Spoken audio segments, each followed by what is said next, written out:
what a great show you guys did. Yes, I'm with Sebi Conti from Ischia Restaurant and John Broons, the family business guy. Guys, what a terrific show.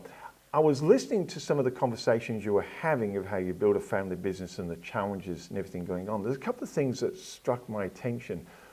One thing that struck me when you were talking, Sebi, you said to make the business really viable and to be successful, you went for targeting a large percentage of the marketplace. I think you're saying about 80%.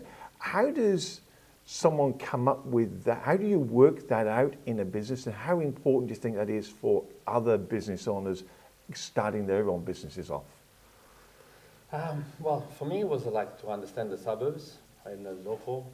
And I mean, in the food business, it's sort of, you know, if you want to go with the bums on seats, or if you want to go to the, of course, the high class and you know, restaurant that usually do silver service. But we always we thought the best. The market is the middle, the middle segment. That it has the majority of the market. You saw 10% is on top of the. Well, bums on seat is good, but there is with the bums on seat, because I used to work when I was in Sydney for La Borchetta, and that's their way of doing the business. So they want to get as many people as possible into the restaurant, but of course, like a McDonald's, kind of you know, it becomes a factory. So in other words, your level of the food it goes a little bit lower, right? But you have to put more food on the plate, so that when people say, "Oh, but we have a big plate, I can feed them our whole family and everything for such a little amount." Yes. But we went for better products, and the people that they don't want to pay $100 for a dish, you know, and instead of you know, average person that you know can have an income that they can actually afford to go at least once a week outside the restaurant. That's what we targeted, and we saw that actually the suburbs were in. That's the niche. It's interesting you're saying about the suburbs. John, you deal with a lot of family businesses. Do you find that family businesses that tend to have a more family atmosphere tend to go for that more middle market, or is it different for each family business? What's your take on this? It's different for every family business. I know you're lying, Michael. If I've seen one family business, I've only ever seen one family business. That's right. Family businesses, I know a few in Melbourne that are in the restaurant game. They're very specific in the area of the market that they choose. They will niche themselves. So although Sebi says he's going for 80% of the market, he's also an Italian restaurant. So the people that want to go for Japanese aren't going to come, of course, to Sebi. So that's his particular plan and his strategy. So if people want good Italian food at a reasonable price, they're the people that are going to go straight to Sebi's restaurant. Ischia is wonderful in that regard. So when I look at other people, those people that work with families that are in business together, if it's a service-based business, in general terms, they will go for as much of the market as they can get, a larger portion of the market. Right. One thing, you're talking like that and you both talk like that, but it's how do you keep that improvement? How do you, as a family business, be able to see what's going on? Because I can imagine as a chef and a restaurateur, you're busy, your head's down in the food, basically, you know, trying to cook away, and you can't see what's going on. How do you stay with it? How do you spot those opportunities? Hey, if we just do this, we just do that. And do you have specific strategies around that for your business, Sebi?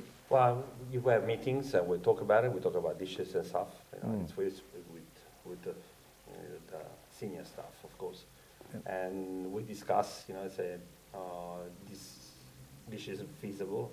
This thing is feasible to give to the customers. You know, because everything costs money. You know, even just putting a tablecloth on top of the table costs money. So then it becomes like, you know, for example, we have two sections. You know, one with tablecloths, one without. Right. The internal one is by wooden tops. Yes. And if you would put a tablecloth on it, maybe you can charge an extra $1 or $2. Right. You know, a little bit, but you have to put it in there somewhere, so that it fits in, because it's that you cannot charge it extra. So you have to put it into a dish that it's most popular, so it's sold the most. Right. So you just can distribute it. Do you... But you talk to the chef, sorry. Yeah, go over it. We talk to the chef, most of the times, in regards to the dish, he says, if we use these ingredients, and for us to make money, we have to, this is the maximum cost of it has to be. So Right. if you can find the ingredients for it, then you can actually present the dish. As a restaurateur, do you step back in the restaurant and observe what's going on day Always. to day? I mean, how do you do that? How do you manage that in such a busy environment? I think that comes with experience, probably, because you have to be able to understand, or try to predict what the customer wants. It's always, I always, as I said, it was this strategic point in a restaurant where you can actually see what everything is happening around you. And when you are positioned that spot, you can actually direct each person and say, I think that table needs attention. I think I've seen the customer doing so, and you can direct your staff to do a better job, hopefully.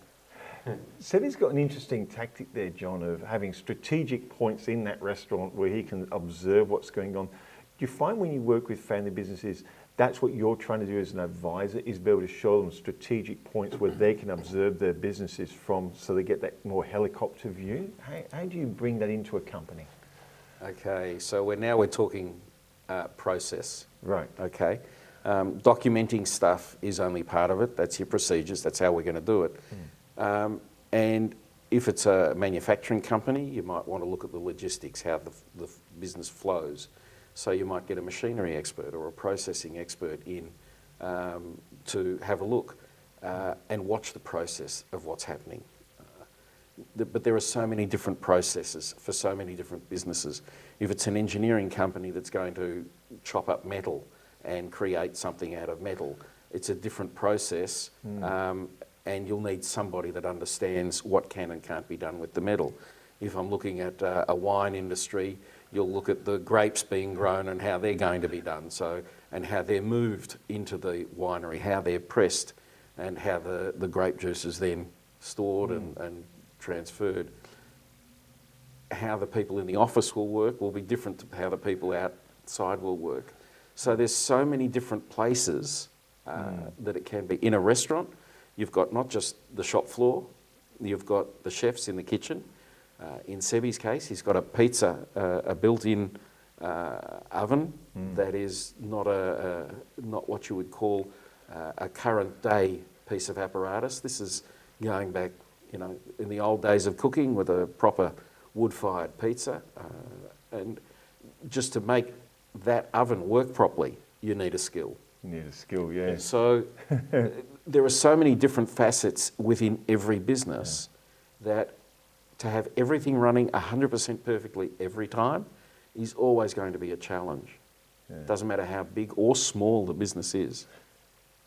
Interesting you mentioned the pizza. Just to give people a snapshot, how many pizzas can your pizza oven get in it at one time? I've got a little pizza oven at home, a wood fire, but yours is state of the art. It's incredible. How many pizzas go in there? Actually, the one we have, it's a medium size. They do a bigger size as well. Oh. But in our medium size, it's 10 pizzas that we can actually cook for the settings that we have, and for the type of pizza that we do, we can cook in about 3 minutes.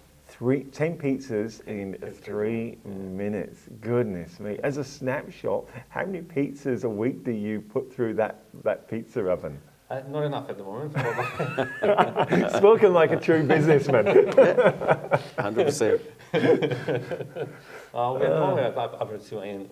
average, we do about 2,000 pizzas a week. But of course, we always look. You always want to do more. Always want to do more.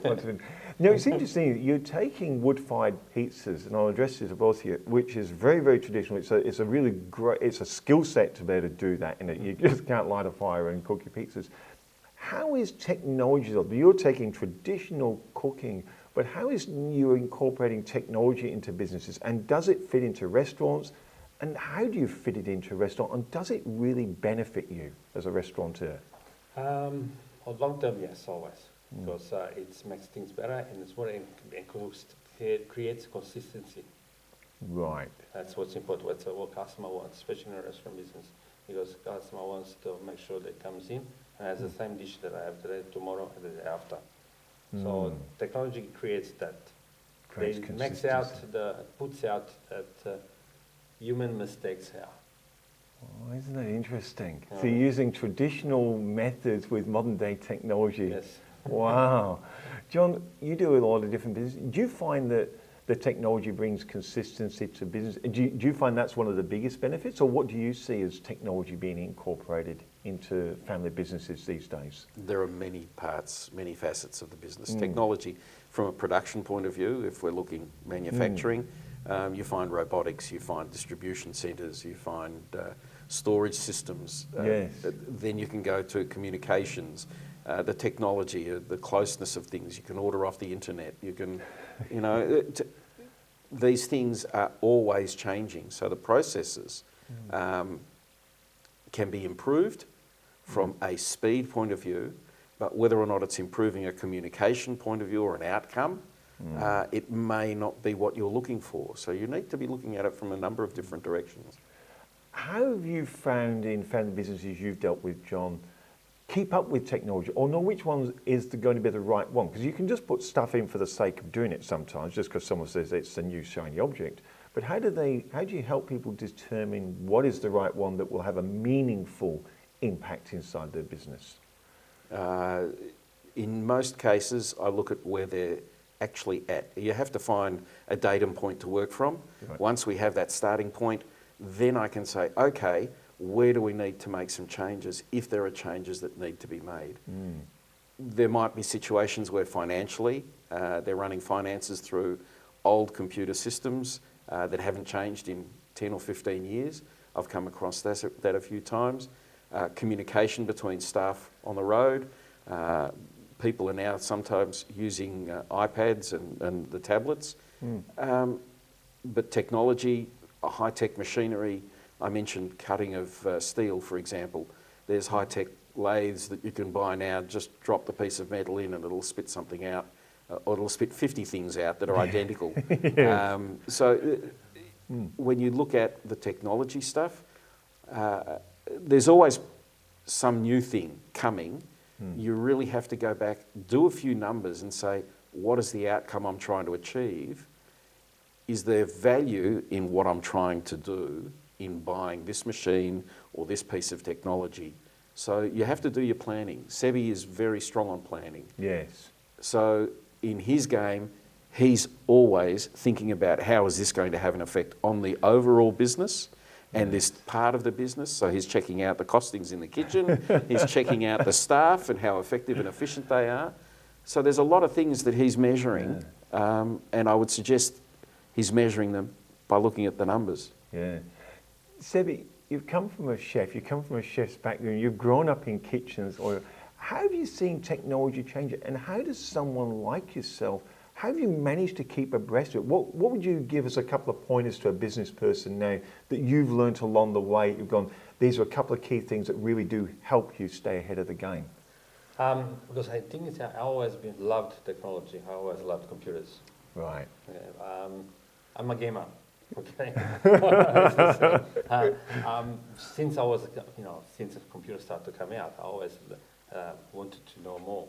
Yes. Actually, I have a friend of mine back in Sydney that we thought about it. Those days, we should have thought about it. Those days we were talking 286s, IBMs, and we want to already create actually a software for a restaurant, so that way they can actually take bookings and take orders at the same time. But anyway. Life goes on. Yeah, he actually went to America and worked something, and then he works for one of the big company, a networking company. Yeah. And I started in a restaurant business. But yes, technology, you need to embrace it. Right. And you need to like it, because I know some people that they're not confident in it. But Yes. if you don't have confidence, that doesn't mean that you can't embrace it. Just get the right person to do it for you. What drives you? You've been in business for a long time. You've been in that kitchen for a long time. Restaurants, it is a tough game. The business is tough in itself, but restaurant trains, they're fickle because the customers are fickle. Their tastes change. What drives you? What keeps you going? And why is that passion still inside of you? For satisfaction to see actually your customers happy. That's what you want. It's not about the money, because at the end, of course, everybody wants to survive and wants to go ahead. But this the satisfaction to see that actually people come and talk to you and say, "Oh, that was fantastic. We were so happy when we're going to tell to all our customers, to all our friends," and that is actually a feeling. Of course, if I had someone, the worst part is that if you get someone that actually tells you that something was wrong, and then inside you, he hits you and he says, what can I do to make that better, make sure that doesn't happen? It gives you, actually I keep it in my head for a few days until I actually find a solution. Or you just say, put it in one spot and say, okay, let me think about this later on, because I cannot find a solution. Yeah, but you always make sure that every input comes in good or bad. Pardon the pun, but that sounds like food for thought. But John, in your experience, that feedback, that passion, do you find that as the underlying driver for family business that you deal with, and being able to keep that kindled alive and listening to that feedback, good and bad, and they do keep it in their minds, and that is their point of focus? Very much so with the founders of the business. Yes. Very much so with the founders. So the founder of the business has the dream. Transitioning that into the next generation will have slightly different pictures, but and I say but, it should be and, the culture of the family will, with the right attitude, create new entrepreneurs that will enjoy the family style of doing business. So it can be taught very much. So when kids are at home and the parents are talking about the business, I don't recommend it, but it's the way things do happen. Children will learn the business. They'll learn about they'll overhear how mum and dad are talking about staff, they may hear the good things about it, and they may make the choices that they will go into the business. I'm going to ask you, Sebi, on that. Did you talk about business as your children were growing up around the dinner table? Did they actually hear what it was like running a business? No, not really. I must say that when I was young, I started young. Yes. I had my son when I was 21. Right. So I was always concentrated on working. I'm a workaholic.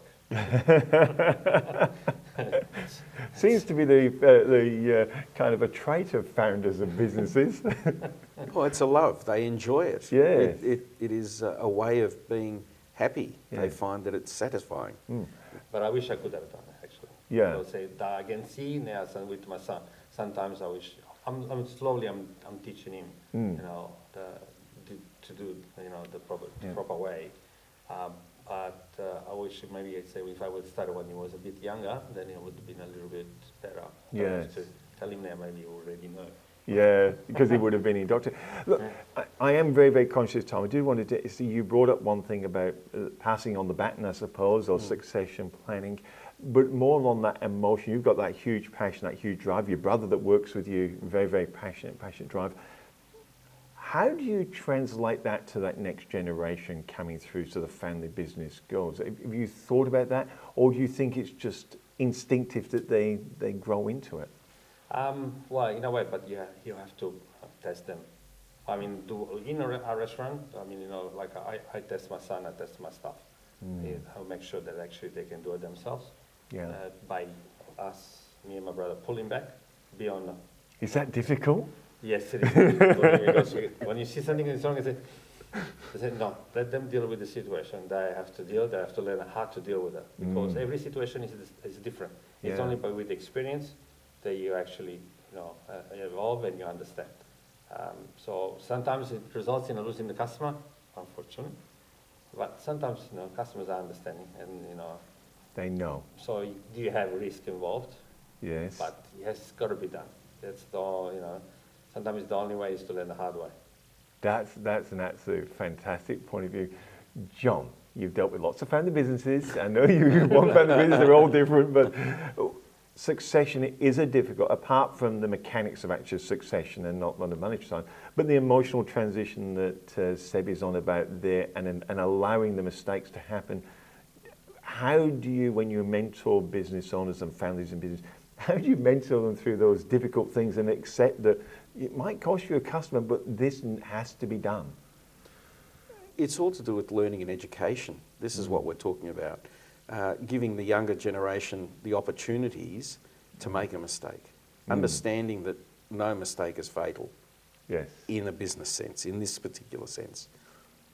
If they get an opportunity and they have the desire, then we can let them have a little bit of head.